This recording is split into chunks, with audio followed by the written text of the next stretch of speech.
തിരുവനന്തപുരം കോവളത്ത് തെരുവുനായ ആക്രമണത്തിൽ നിരവധി പേർക്ക് പരിക്കേറ്റു. 5 വയസ്സുള്ള കുട്ടിയടക്കം 6 പേരെയാണ് തെരുവുനായ ആക്രമിച്ചത്. കോവളത്ത് ബീച്ചിന് സമീപം നാലരത്ത് വിളയിലാണ് തെരുവുനായയുടെ ആക്രമണം ഉണ്ടായത്.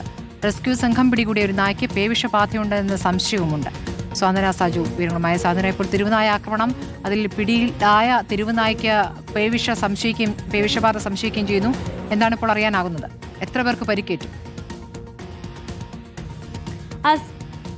സ്മൃതി, ഈ സംഭവം നടന്നിരിക്കുന്നത് തിരുവനന്തപുരം കോവളം ബീച്ചിന് സമീപത്തുള്ള നാരകത്തവിള എന്ന് പറയുന്ന സ്ഥലത്ത് വെച്ചിട്ടാണ്. ഇവിടെ ഒരു 13 ഏക്കർ സ്ഥലം, ഒരു സ്വകാര്യ വ്യക്തിയുടെ സ്ഥലമാണത്. അവിടെ നിരവധി തെരുവുനായകളുണ്ട് എന്നുള്ളതാണ് ഈ പ്രദേശവാസികൾ പറയുന്നത്. സ്ഥിരമായി അതിലെ നടന്നു പോകുന്ന ആളുകളെയൊക്കെ തന്നെയും ഈ തെരുവുനായ ഇതിനു മുൻപും കടിച്ചിട്ടുണ്ട്. അതേ സ്ഥലത്ത് വെച്ച് തന്നെയാണ് ഇന്ന് നിരവധി ആളുകൾക്ക് കടിയേറ്റിരിക്കുന്നു എന്നുള്ള വിവരങ്ങൾ പുറത്തു വരുന്നത്. ഇതിൽ 5 വയസ്സുള്ള ഒരു കുട്ടി ഉൾപ്പെടെ 6 പേരെയാണ് ഇപ്പോൾ തെരുവുനായ ആക്രമിക്കുകയും ചെയ്തിരിക്കുന്നത്. ഇതിൽ എല്ലാവർക്കും തന്നെ സാരമായി ഈ നായയുടെ കടി ഏൽക്കുകയും ചെയ്തിട്ടുണ്ട്. എല്ലാവരും ഇപ്പോൾ ആശുപത്രിയിൽ ചികിത്സയിലാണ്.